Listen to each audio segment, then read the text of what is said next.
On the 10th of December 1911, the Nobel Prize in Chemistry is awarded for the 11th time. The Nobel Foundation's citation states that the prize is being given to the recipient for their services to the advancement of chemistry by the discovery of the elements radium and polonium. For the awardee, this is not a wholly unique event, as she has experienced this before, having previously been awarded the accolade 8 years earlier, in 1903, along with her husband. However, as this is her second such award, the woman becomes the first person to ever receive 2 Nobel Prizes, a feat that would not be equaled for half a century. Her name, Marie Curie, a martyr to science.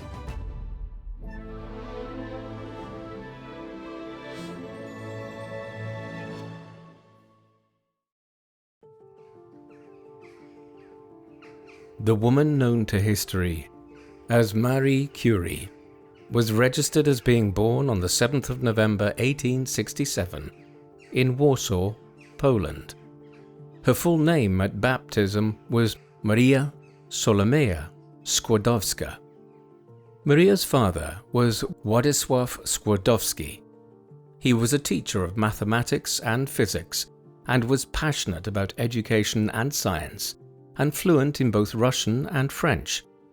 He was born in Poland at a time when the country was controlled by Russia, and he hoped to influence his students to work towards an independent Poland in the future. His family were of the same attitude. His father, Józef, a head teacher, had fought in the 1830 Polish uprising against Russia. Marie's mother was Bronisława Boguska. She had become the headmistress of a girls' school in Warsaw shortly after her marriage to Władysław in the summer of 1860, and she and her husband moved into accommodation provided by the school. Both Bronisława and Władysław came from the landed gentry in Poland, but had lost their titles and lands during the years of Russian oppression. Their children were born in rooms in Bronisława's school. Marie was the youngest in the family and was known as Mania, with 4 older siblings: Zofia, born in 1862, Józef, born in 1863, Bronisława, known as Bronia, born in 1865, and Helena, born in 1866. When Władysław received a promotion to the role of assistant director in his school in 1868, Bronisława gave up her head teacher role to focus on looking after her children, and the family moved to accommodation provided by Władysław's employer. Bronisława cared for and taught her children alongside her husband when he was at home. He put in place a learning schedule which included exercise, reading, and plenty of play. Bronisława also made shoes and sold them in order to earn extra money. She also looked after her brother-in-law, Przemysław, who suffered from tuberculosis and stayed with the family for some time to recuperate. The family often used the summertime to holiday with relatives in the countryside, a well-anticipated escape from the oppressive atmosphere of Warsaw under the scrutiny of Russian authorities. Marie had been born in Warsaw at a tumultuous time, not long after an attempted Polish revolution against Russia. Poland had established a commonwealth with Lithuania in 1569, but in 1772, after many prosperous years, attacks from neighboring states weakened the union, and the two nations were eventually divided into the partitions of Poland and incorporated into the neighboring states of Prussia, Austria, and Russia. Poland was repressed most strongly under Russian rule, and this repression increased in the face of Polish revolts and calls for reform. There had been a failed Polish rebellion in 1830, and another revolt in 1863 was also defeated. The leaders were hanged in public, and the Warsaw Royal Castle was turned into a barracks by the Russian military. After the 1863 revolt, Many people in Warsaw wore black in mourning, both for the failure of the insurrection and for those who had died fighting in it. Several members of Marie's extended family had been involved in the fight for Polish independence, as well as her paternal grandfather's involvement in the 1830 rebellion.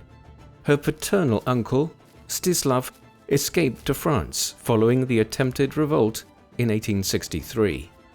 Her maternal uncle Henryk, fighting in the same revolt, had been sent to Siberia, along with thousands of other Poles who the Russians deemed to be revolutionaries.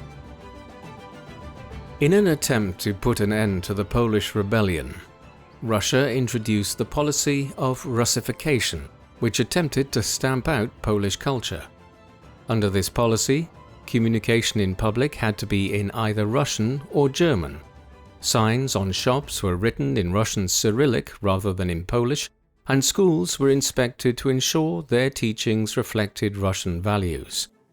Many Polish people resisted this and fought to maintain their national culture through non-violent and often clandestine means, hoping that this would prepare future generations for freedom.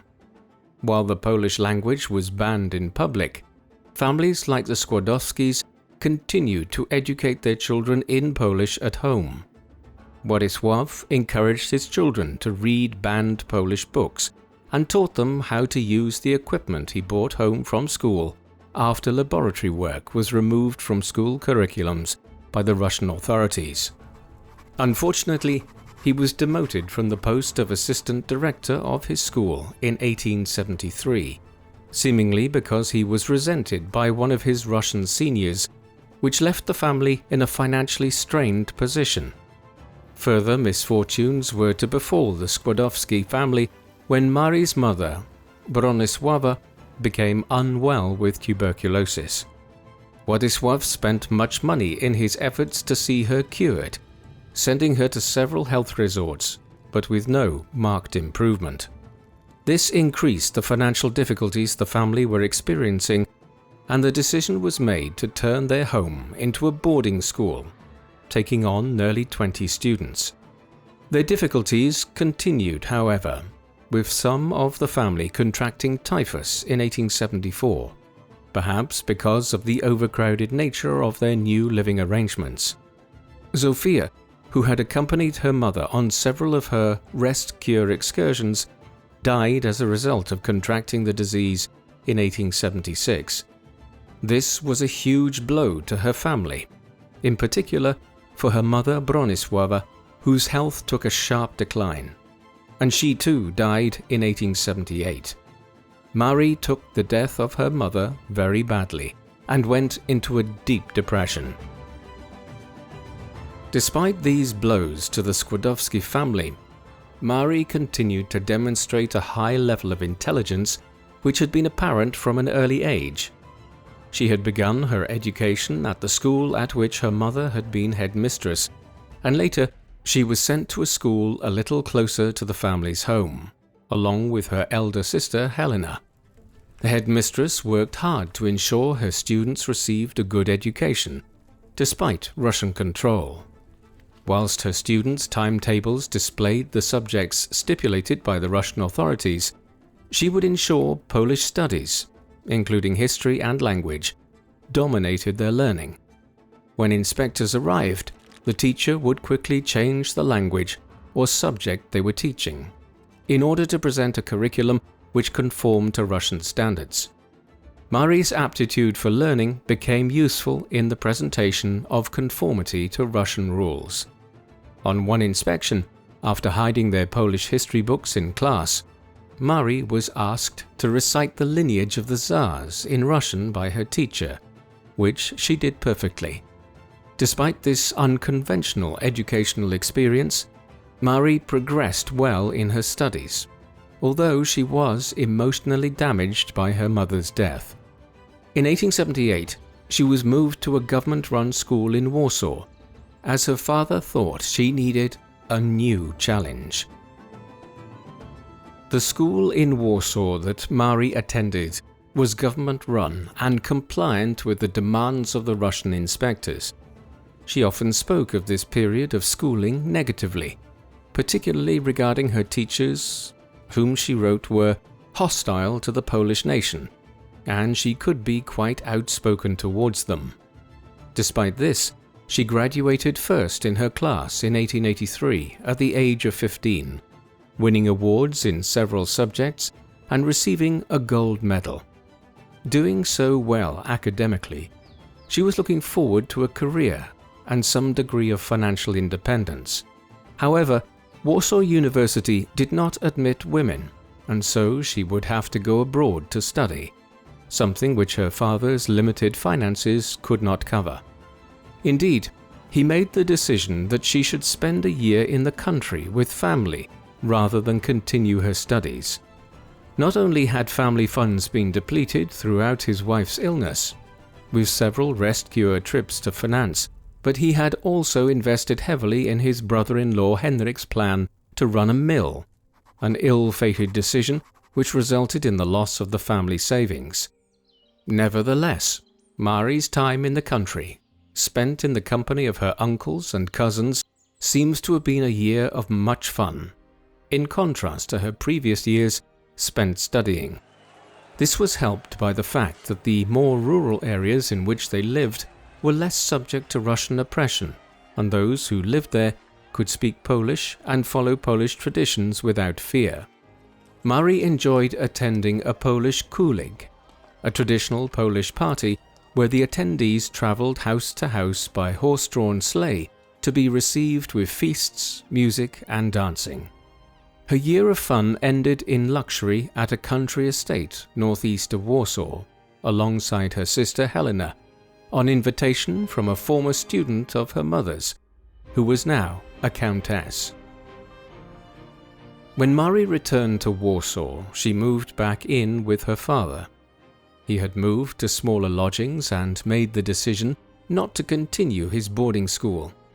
He was still experiencing financial difficulties, and the fees associated with further study, especially for those studying abroad, made pursuing a university education unlikely for Marie. She spent her time reading and continuing her education independently, yearning to follow in the footsteps of the women in her family who had pursued careers. Her mother as a headmistress, an aunt who had established factories, and another aunt who had studied at university in Geneva. Women were not permitted to study at the University of Warsaw, but an underground study group had been set up in 1882, which met secretly in the homes of those who wanted to pursue higher education. This became known as the Flying University, with a formal curriculum and 1,000 students by 1889, meeting in secret around Warsaw. Soon after her return to Warsaw, Marie and her sister Bronia began to study in this secret institution. Marie was also giving lessons from home, and later became a governess in order to finance her elder sister Bronia's studies in Paris. Bronia, in turn, agreed to help Marie, to follow her to Paris to begin her studies once Bronia secured a profession. With this plan between the two sisters, Marie started her formal employment and spent 4 years as a governess, employed by a sugar beet farming family, the Zorowskis, in a rural area called Szczuki. She was responsible for the eldest daughter, who was a similar age to herself, and 3 other children aged 10 years, 3 years, and 6 months old. She had a good relationship with the eldest girl and the 3-year-old boy, but struggled with her other charge, aged 10, whom she found inattentive and forgetful. She continued to educate herself through reading, and, with her commitment to social change instilled by her father, took on the task of teaching a group of local peasant children how to read. She continued to study in a range of fields, but developed a passion for maths and science, complaining in a letter to her brother about having to learn solely from books rather than having any exposure to laboratory work. It was at some point during her time in Szczuki that Marie met and fell in love with the son of her employer Kazimierz, during one of his vacations from university, where he was studying agricultural engineering.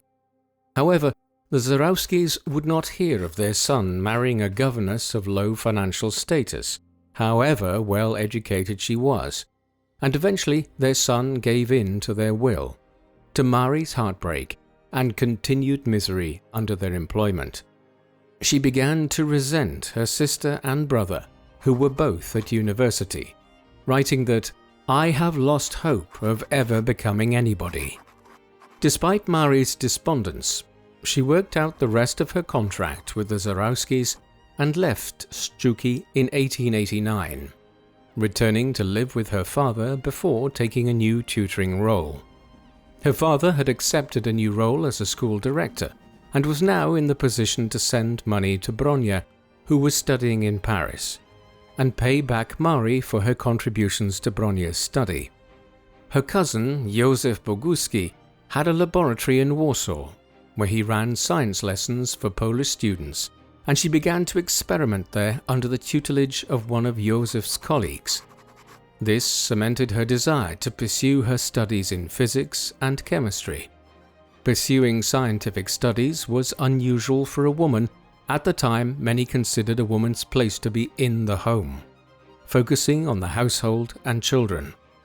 Women were not admitted to scientific societies, and only in the latter part of the 19th century had women become accepted into some universities.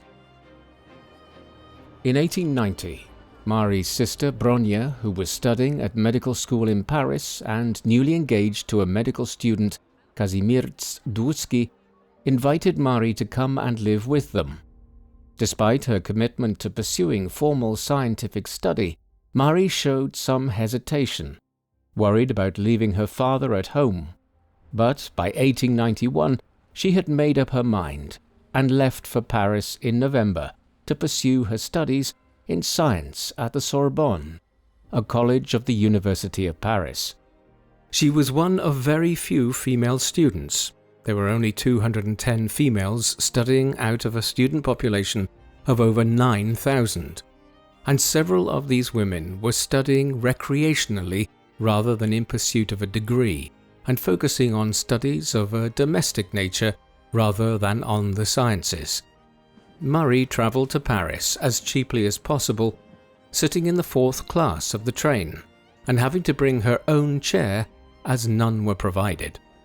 Marie only stayed briefly with her sister and brother-in-law before moving to her own apartment in the Latin Quarter of Paris, which was much closer to the university, in order to allow her to focus more on her studies, away from the chatter of her brother-in-law, which she found distracting. Initially, she found her studies difficult, having had limited exposure to laboratory work before her university enrollment, but she was single-minded in her focus, sometimes forgetting to eat when engrossed in her studies. She made some friends, but prioritized her work above all else, often avoiding social occasions. She lived frugally in a cheap, unheated flat, and allowing herself a budget of only 3 francs per day. But she did not appear to suffer overly from these deprivations. In fact, she delighted in the sense of independence, having broken away from being employed in the homes of others, although she still tutored in order to have an income. Her family did worry about her. Her brother-in-law would write to her father about his concern and the fact that she ignored his guidance. But her continued focus on her work paid off in her academic results. Marie had arrived in Paris at a time of great competition and upheaval. The French were in competition with the Germans in terms of scientific advances in the aftermath of the French defeat in the Franco-Prussian War in 1871. Many were worried about the potential superiority of Germany, with some linking the strength of the German army to a superior education system there, and a focus was put on improving scientific research and teaching in France. The Sorbonne had benefited from this, with investment in the form of modern laboratories and classrooms, as well as an increase in the number of employees in the science faculty. Marie benefited from studying under some of the best scientists and mathematicians based in France, and in 1893 took first place in her studies, equivalent to a master's degree in physical sciences, after which she returned home briefly. Shortly after Marie's return home, she received news that she had been awarded the Polish Alexandrovich Scholarship, which allowed her to continue her studies abroad, with a focus on mathematics. She later ensured that she paid the value of this back to her benefactors so that other Polish students could benefit. Returning to Paris and graduating with her degree in 1894, she also met Pierre Curie for the first time at the home of a friend. He came from an educated family in France. His father, Eugène, was a doctor who had conducted investigations into tuberculosis inoculations, and his mother, Claire, came from a family of inventors. He was born on the 15th of May 1859, being almost 10 years older than Marie. He had a brother, Jacques, who was 3 years his senior and whom he was very close to. The two brothers often worked alongside each other whilst conducting research. Having been taught at home by his parents and a tutor, Pierre had an aptitude for maths and science and became a Bachelor of Science at just 16 years of age. He and Jacques worked together on the symmetry of crystals and designed an electrometer that could measure small amounts of current precisely, much more so than had been possible prior to this. At the time of his first meeting with Marie, Pierre was director of laboratory work at the Municipal College of Physics and Industrial Chemistry. Marie and Pierre developed a friendship over their shared interest in the sciences and spent much time in the laboratories and scientific societies in Paris. After Marie came second in her studies in maths in 1894, she returned to Poland, intending to care for her father and continue her studies there, as well as contribute in her own way towards an independent Poland. She received several letters from Pierre, requesting that she move in with him in a shared flat with separate rooms so that they could continue to work together in their scientific studies in pursuit of their scientific dream, as he wrote. Her ambitions of studying in Poland were dashed, however, after she was unsuccessful in gaining a place in Krakow University.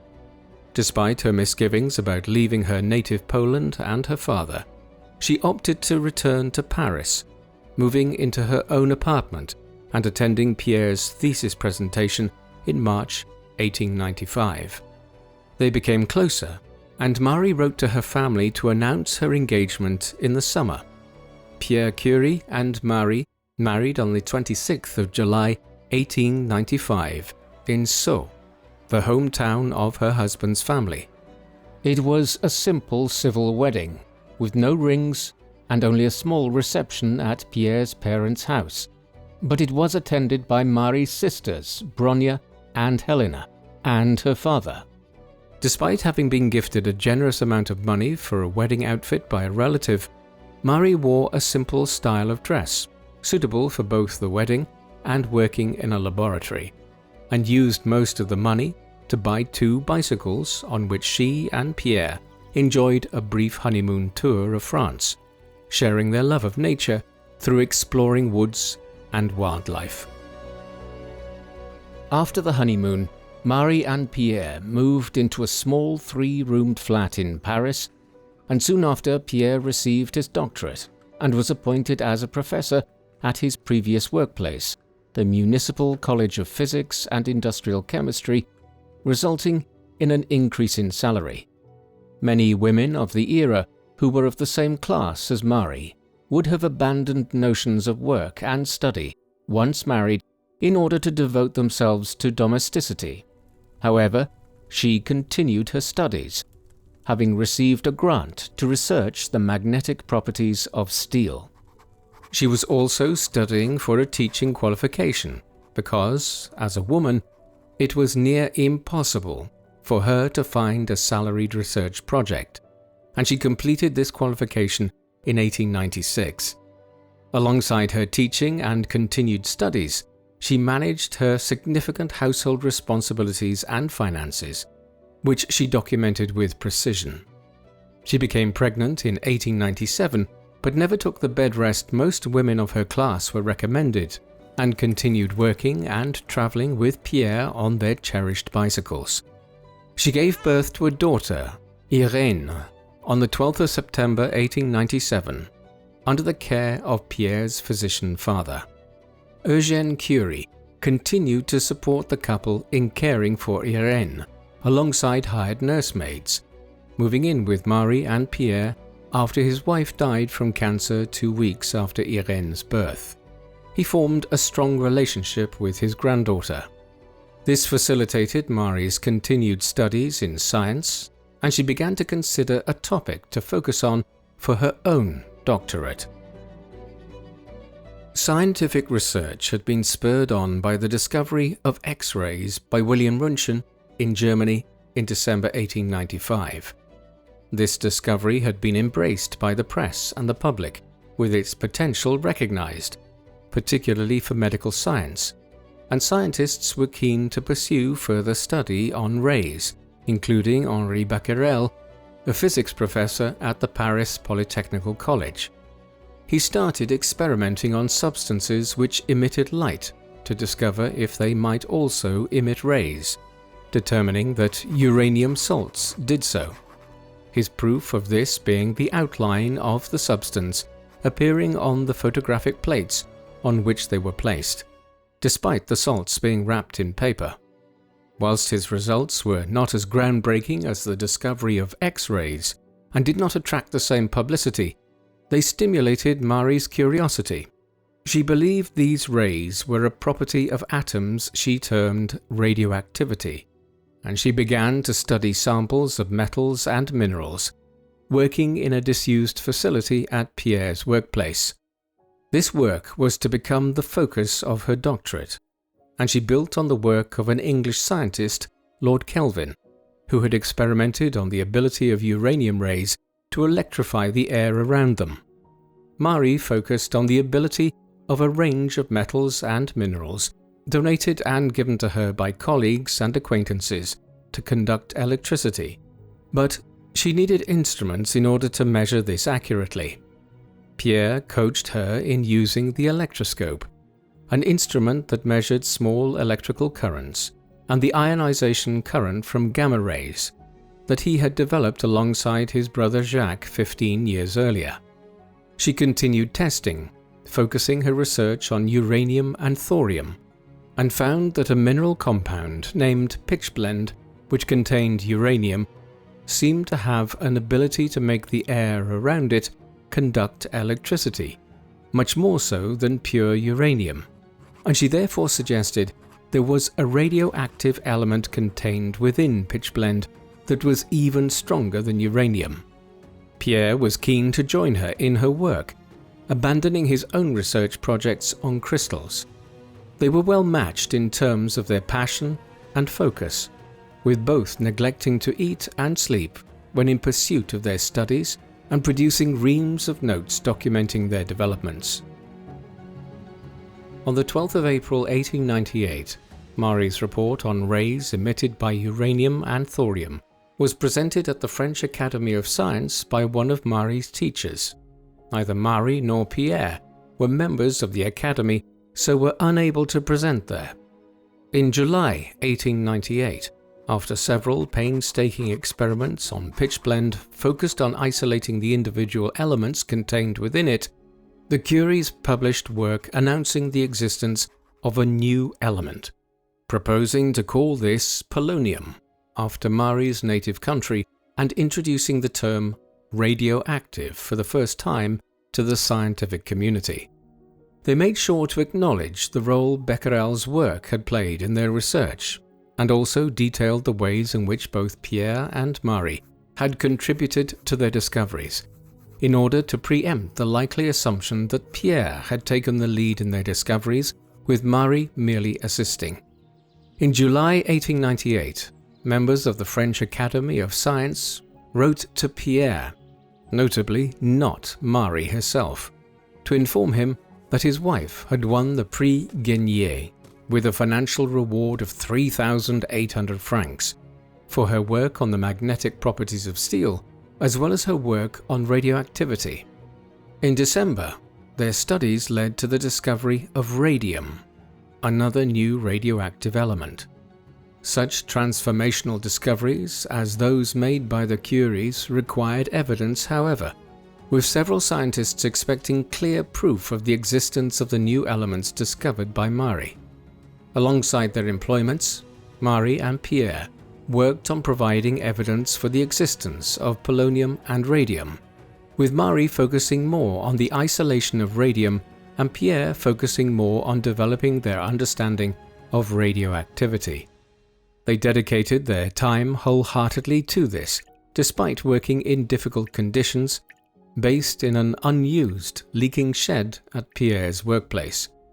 They were also continually under radioactive exposure through their work, which had serious health implications which were not fully appreciated at the time. The couple were tired and noticed they had lost considerable amounts of weight, despite taking precautions such as working outside to avoid concentrated exposure to fumes.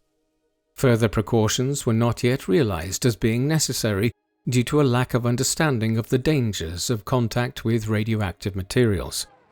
Whilst their lack of membership barred them from presenting to the French Academy of Science, in 1900 the couple were able to present their research to scientists from all over the world at the International Congress of Physics in Paris, explaining radioactivity as a new force alongside gravity and electromagnetism. In 1902, Marie extracted a pure form of radium and determined its atomic weight.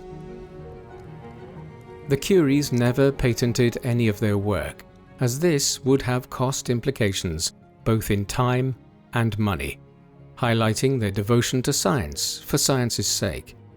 However, by neglecting to do so, they missed out on the financial rewards this would have had in the long term, and Marie would write that her husband's salary did not quite cover their expenses at times.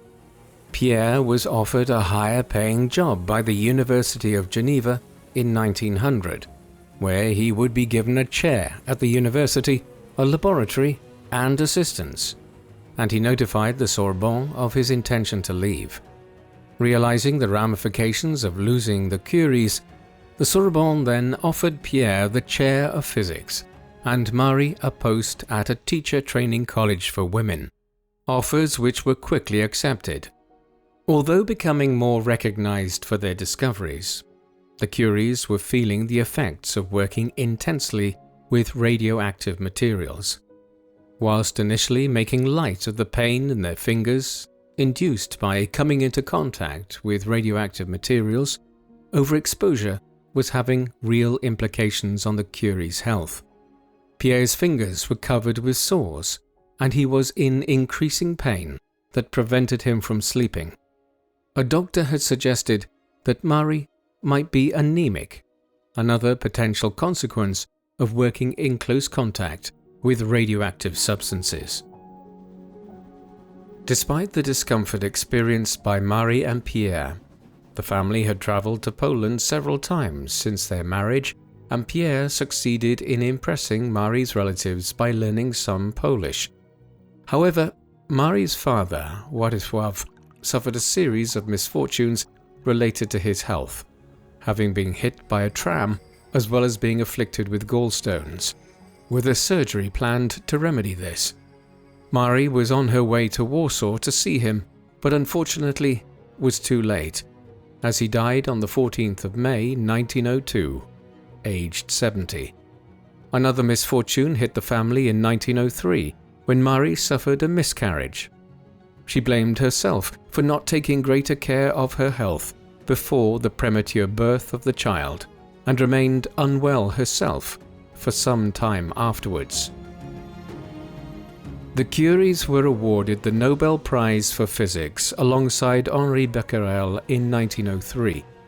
Some of the nominations had only specified Pierre for the award, Despite the Curies' efforts to document each of their separate contributions to their research, but having found out about this, Pierre insisted that Marie be equally recognized. She became the first woman to receive a Nobel Prize.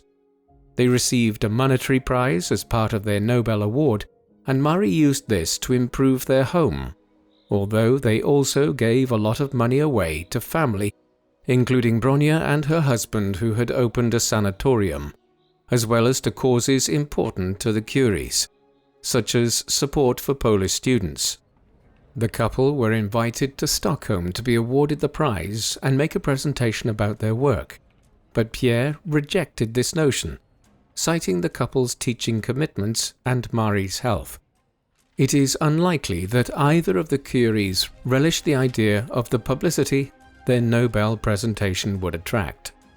The French press in particular reveled in these new heroes, but tended to cast Marie as playing a supporting part, rather than highlighting the mutual role she played in the discoveries the Curies had made. This carried over into their acceptance into the scientific world.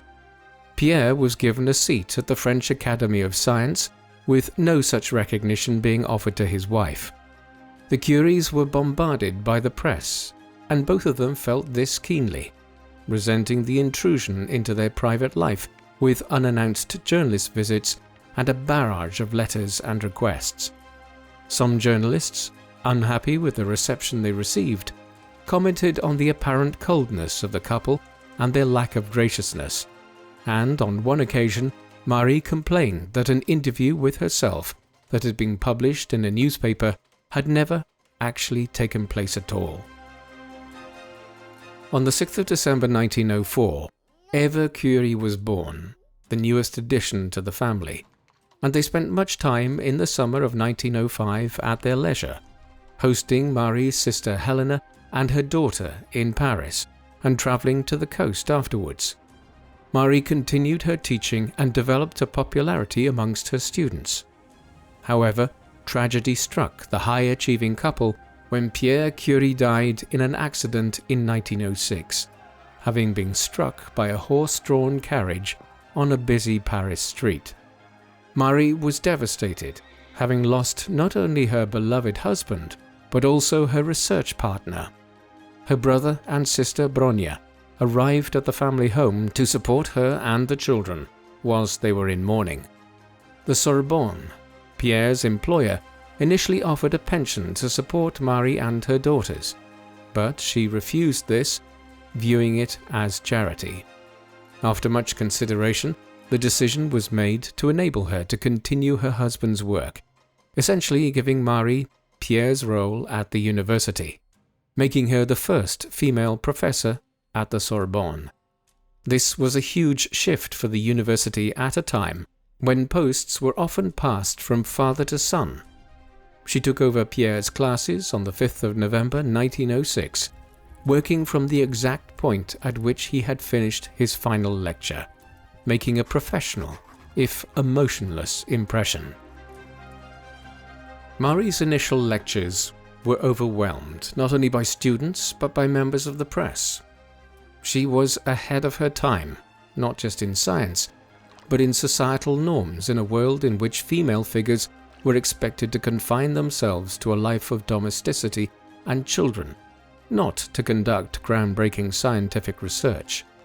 After Pierre's death, Marie moved her family out of central Paris and to the suburbs of Sceaux, where Pierre was buried. She organized her daughter's homeschooling alongside the children of friends, having the parents teach them various subjects and herself teaching chemistry. Eugène, Pierre's father, moved with them and carried on providing care for Irène and Eva. Despite his close relationship with them, Eva often lamented her mother's frequent absences because of her work and time spent in the laboratory, and felt the atmosphere in the house mournful and quiet. They took holidays together, but sometimes Marie sent the girls on holiday to the coast to be cared for by friends, believing in the importance of fresh air and physical activity for them. Biographers have disagreed over her approaches to motherhood, some highlighting the fact that she painstakingly documented her children's first teeth and steps, others arguing that she found her children a distraction from her scientific work. She reflected in later years that this struggle to balance life and work was not easy. This was to become harder when, in 1909, Eugène became unwell, and Marie nursed him until his death in 1910. Another sad time for the family. Marie's friends worried about her low mood, and Irène was particularly bereft, as she had been very close to her grandfather. Marie was asked to be involved in the setting up and direction of a new Radium Institute to further study radioactivity in 1909. She was keen to lead on this, meeting with architects to ensure the building was set up to her liking. Researchers worked under her direction, and she made sure to include scientists of both genders and a range of nationalities.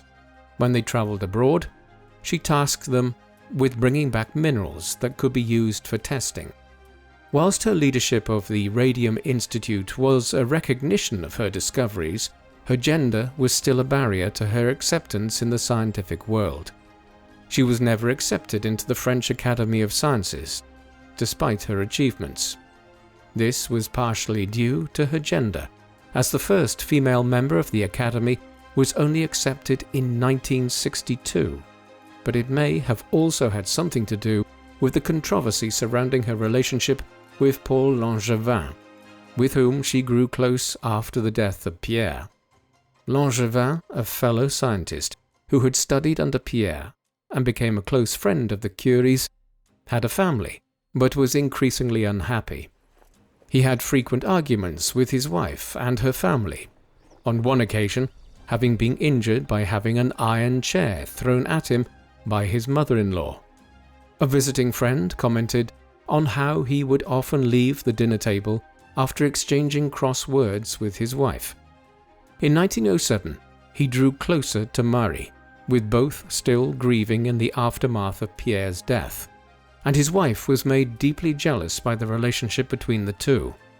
Whilst Marie never admitted to the relationship, they appear to have been very affectionate with one another, and by 1910 they had rented an apartment together near the Sorbonne. In the same year, his wife discovered letters between the two. Enraged by this, she made threats to discredit both parties, and even to kill Marie, and an agreement was made that Langevin would no longer see Marie, even on a professional basis, and on her part his wife would stop issuing threats. Marie's health suffered, being both fearful of the threats made towards her and the potential scandal, but also excited by the prospect of being able to pursue a relationship with Paul, issuing advice in further letters about a potential separation between him and his wife. Despite Marie's conflicted emotions, she continued her scientific work, setting up the laboratory that had been promised to Pierre when he became a member of the Academy of Science, and publishing all her work on radioactivity thus far. In 1910, she was nominated to become a member of the Academy of Science herself, the first potential female member. Here, the gender debate began to be played out in the press, with some concerned that issuing such honors to Marie would damage future gender relations, and that her appointment to the Academy would open the gate for more challenges to gender norms and perceived female domesticity. Members of the Academy made several arguments for and against women's acceptance into the Academy, with attendance almost doubling at the assembly of the Academy, which was scheduled to have this debate. Some made the point that once elected as a member of the Academy, Marie would also be eligible to become president of the institution, and that was going too far for several members. The assembly voted, and the results came out as 85 to 60, deciding against the inclusion of female members, despite some spirited defenses from members in Marie's favor. In 1911, Langevin's wife arranged for further letters to be stolen from him and threatened to have them published. She sued for divorce, using the letters between Marie and her husband as proof of the affair. The scandal had huge implications for Marie, who became ill upon the exposure of the letters, because as a woman, more so a woman with high standing in the academic community, she was expected to maintain high morals and ethics. There was also an element of anti-Semitism at play within the press, with some wrongly claiming that Curie was Jewish and leveling stereotypical tropes in her direction. Marie wrote complaints to the newspapers, threatening legal action for any further allegations made against her. As the Langevins continued to argue over the terms of the divorce, the author of a weekly periodical published some of the letters written between Marie and Langevin in 1910, focusing on a particular letter of Marie's in which she offered Langevin advice about leaving his wife. More press and public condemnations followed, casting Marie as a homewrecker. A mob formed outside the home of the family, and they were forced to flee to a friend's house. There was even talk of Marie losing her place at the Sorbonne. In that same year came the announcement that Marie had been awarded the Nobel Prize for Chemistry for her work on radium and polonium, the first scientist ever to achieve a second Nobel Prize. The chairman of the Nobel Committee attempted to prevent her attendance at the 1911 Nobel ceremony until her name was cleared of any wrongdoing, but Marie argued that she would attend, as the prize had been awarded for her scientific work and was nothing to do with her private life. She attended the ceremonies in December 1911, supported by Bronya and Irene, giving the customary formal lecture despite being unwell. When she returned home, however, she was admitted to hospital with a kidney ailment from which she continued to suffer for the coming years, most likely exacerbated by the stress she had been under. It was impossible to consider continuing to pursue a relationship with Langevin, and he eventually reconciled with his wife. Whilst the scandal faded, Marie ensured she guarded her privacy fiercely from then on, sometimes appearing emotionless and isolated, refusing all requests for interviews until 1920. Marie's health had been seriously affected by the scandal, and at one point in 1912, she believed she was near death. Doctors had found lesions in her kidneys which caused infections, and she was in and out of hospital. She was forced to stop working for 6 months and went to a variety of resorts in an attempt to improve her health. She documented her attempts and measured her fluid intake and output and temperature daily. She traveled under an assumed name, still wary of the press and rumors following the Langevin scandal. She stayed in England with a friend, Herta Ayrton, a scientist herself who had also experienced the difficulties of working within a predominantly male field. Marie's health continued to improve only slowly, and that, together with the fallout from the events of 1911, meant that she was unable to contribute to continuing studies on radioactivity, where scientists were concentrating on the structure of the atom, although she continued her correspondence with those working in the field and ensured she was up to date with the most recent developments. In 1914, with the beginning of World War I, Curie found her lecture halls empty as conscription resulted in her students' absence, as well as that of many of her male colleagues. Even when the German army was pushing towards Paris, she insisted on staying where she was, despite her prior plans to meet with her daughters on vacation. The government ordered that the precious radium in her laboratory be sent to a safer location, and she accompanied it in its leaden container by train. She was keen to support the war effort, both for France and for Poland, which was the location of several battles between the Russian and German armies. She made several charitable donations for the war effort and attempted to donate her Nobel Prize medals, buying war bonds when this offer was rejected. On discovering that the French war effort was suffering due to a lack of X-ray equipment, and trained personnel, Marie decided this was where her efforts should be placed.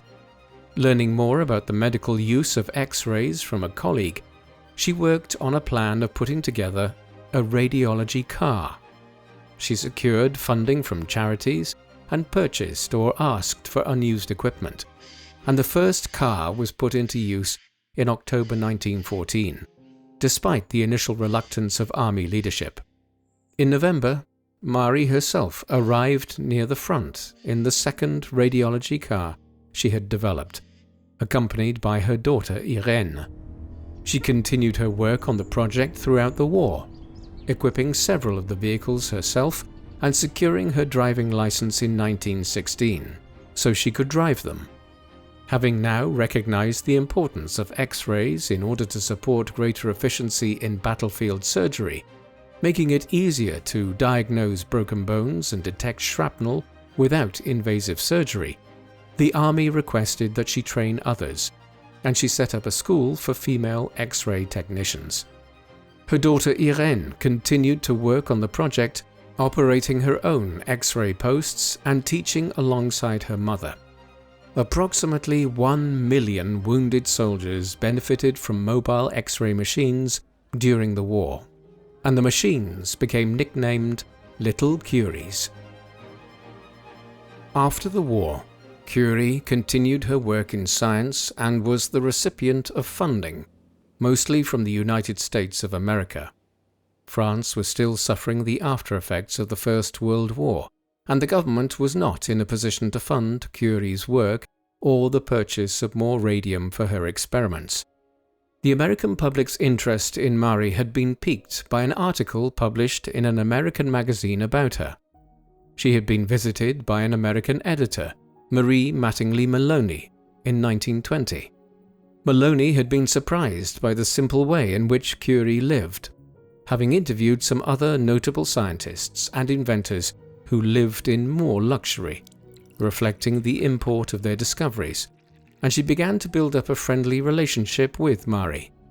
She started a campaign in order to raise funds to support Marie's work, initially to secure more radium for her to use in her studies. In an article written by Maloney, she painted a picture of Marie as living in relative poverty, although this was not the case. Maloney also stressed the potential for Marie's discoveries in combating cancer, despite Marie making it clear that she had had no direct contribution to make to work on cancer treatment. Maloney also stressed in her writing that Marie had been generous in relinquishing the patents she could have held for producing radium, patents that could have allowed her to live in the same luxury as other scientists who had made great discoveries. Encouraging donations to Curie, Maloney stressed that, far from being a woman who had profited from her work, Marie Curie lived a simple life on low pay, having given up potential prosperity as well as good health, as she suffered from burns, jaundice and cataracts as a result of her research, all for the good of science. Maloney persuaded Marie to embark on a tour of the United States to raise further funds. This was a difficult task, as Marie was not keen on addressing crowds, and certainly did not relish the implications of fame, particularly after the Langevin scandal. She finally agreed to conduct a 6-week tour in the United States, starting in May 1921, with the hope of gaining funds for the studies held in her Radium Institute. Maloney convinced Curie to accept the donations publicly, despite her reticence for publicity, and attend lunches and events. Whilst agreeing to the tour itinerary set up by Maloney, Marie insisted on being accompanied by her daughters, and also ensured that rest days were included in the schedule. Right from the outset of the tour, Marie was greeted by large crowds, and she found the publicity overwhelming, sometimes refusing callers under the pretense of being unwell. When attending events, she spoke as briefly as possible, retiring from the stage at the earliest opportunity. As the tour went on, she increasingly asked her daughters to attend events and accept awards on her behalf. She attended hospitals giving radium therapy and the homes of those in high society, and she was presented with several honors never previously bestowed upon a woman, including a fellowship from the American Museum of Natural History and an honorary degree from Wellesley University. She even attended the White House, with President Harding presenting her with a key for a box containing a donation of radium. As the tour came to its end, she appeared increasingly aloof in public, and at the age of 53 and in declining health, she was almost certainly exhausted. Nevertheless, the tour achieved what it set out to do. Donations of radium, worth $100,000, and several other precious metals were received. A trust fund was organized to facilitate the continuation of Marie's work, and much scientific equipment was donated for her institutes. She was also provided with a chauffeur for her use in Paris. She was to conduct another tour at Maloney's behest in 1929, where President Hoover presented her with radium this time, but she attended only one public appearance, and the American public began to lose interest, seeing her as an eccentric recluse. After returning from her first American tour, Marie set back to work. Her Radium Institute continued to receive funding for further study. She also sat on a committee of the League of Nations from 1922 to 1934 in an attempt to support the coordination of the scientific research of member states. The French government, on the 25th anniversary of the discovery of radium, granted her a lifelong pension. Alongside her work, Marie enjoyed holidaying with her family, having invested in several holiday lodgings. In 1926, Irène married Frédéric Joliot, a French scientist, becoming Irène Joliot Curie, and Marie's first grandchild, Hélène, was born, followed by the birth of her grandson Pierre in 1932. Like Marie and Pierre, Irène and her husband worked alongside each other in the laboratory, continuing Marie and Pierre's work on radioactivity and going on to discover artificial radioactivity, for which they were to receive the Nobel Prize in 1935. Unfortunately, Marie would not see the honor of the Nobel Prize being bestowed on her daughter. Her health, already poor, continued to decline. Working in the early days of understanding radioactivity with a lack of appreciation of the dangers, many protective measures now seen as essential did not exist. Curie had worked with test tubes containing radioactive material in her pockets and was exposed to X-rays during her work in World War I. Her laboratory was thoroughly contaminated by the materials she had worked with, and years later it had to undergo a stringent decontamination procedure before it was opened as a museum. Yet, doctors at the time, aligning radioactivity with cancer treatment, initially made assumptions that it had solely positive health benefits. Radium treatment had also been used in a range of medical experiments. It was viewed as a miracle cure for a range of ailments by some. It was in the 1920s that the first real doubts were cast as to the safety of radioactive substances. Several watch dial painters died in the United States as a result of radium exposure from the luminous paint with which they were working. And closer to Marie's home in Paris, 2 engineers died from preparing radioactive material for medical use. More deaths in the industries linked to radioactive materials followed, including a Japanese scientist who had worked closely with Irène on radioactive sources. Scientists in Marie's own laboratory began to fall ill, and she herself knew her health had suffered as a result of working with radioactive sources. Curie continued to work tirelessly in her laboratory, but she kept her increasing bouts of illness secret, writing lecture notes in large letters so she could still read them as she developed cataracts, and undergoing surgery with only a few people close to her being informed. In May 1934, she had left her work in the laboratory after complaining of a fever, requesting that her current experiment be stored away until she returned. She was not to return. Doctors advised that she be taken to a sanatorium after identifying tubercular lesions on an X-ray, and she travelled there alongside Eva. When she arrived, the doctors there diagnosed not tuberculosis, but pernicious anemia, to which Marie's bone marrow was not reacting due to radioactive damage. She died at Sanselmo's sanatorium from aplastic anemia on the 4th of July 1934 and was buried in Sceaux, above the coffin of Pierre Curie. Her funeral on the 6th of July 1934 was attended by her family, including her brother and her sister Bronya, who sprinkled soil from Marie's native homeland over her coffin. In 1995, the remains of both Marie and Pierre were moved to Paris, to be placed in the Pantheon alongside several other remains of the great minds of France. Marie was the first woman to be interred there on the basis of her own work. Marie Curie's discoveries changed the study of science forever, transforming our understanding of atomic physics. Her new radioactive elements, polonium and radium, were included in the periodic table, and scientists quickly embraced and sought to make use of them, leading to life-saving cancer treatments and breakthroughs in atomic theory. She has been the only person to win 2 Nobel Prizes in different scientific fields, chemistry and physics. Although her health ultimately failed as a result of her work, despite her perseverance, this helped to inform safer practices in the future. She also worked against gender conventions of the time, working as a woman in a predominantly male field, combating her natural reserve to secure funding and disseminate her findings, even in the face of the backlash she experienced in the wake of the Langevin affair.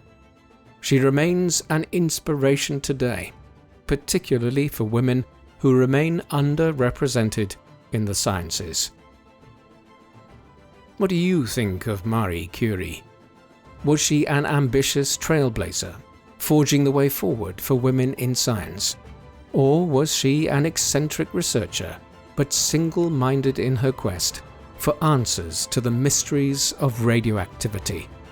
Please let us know in the comment section, and in the meantime, thank you very much for watching.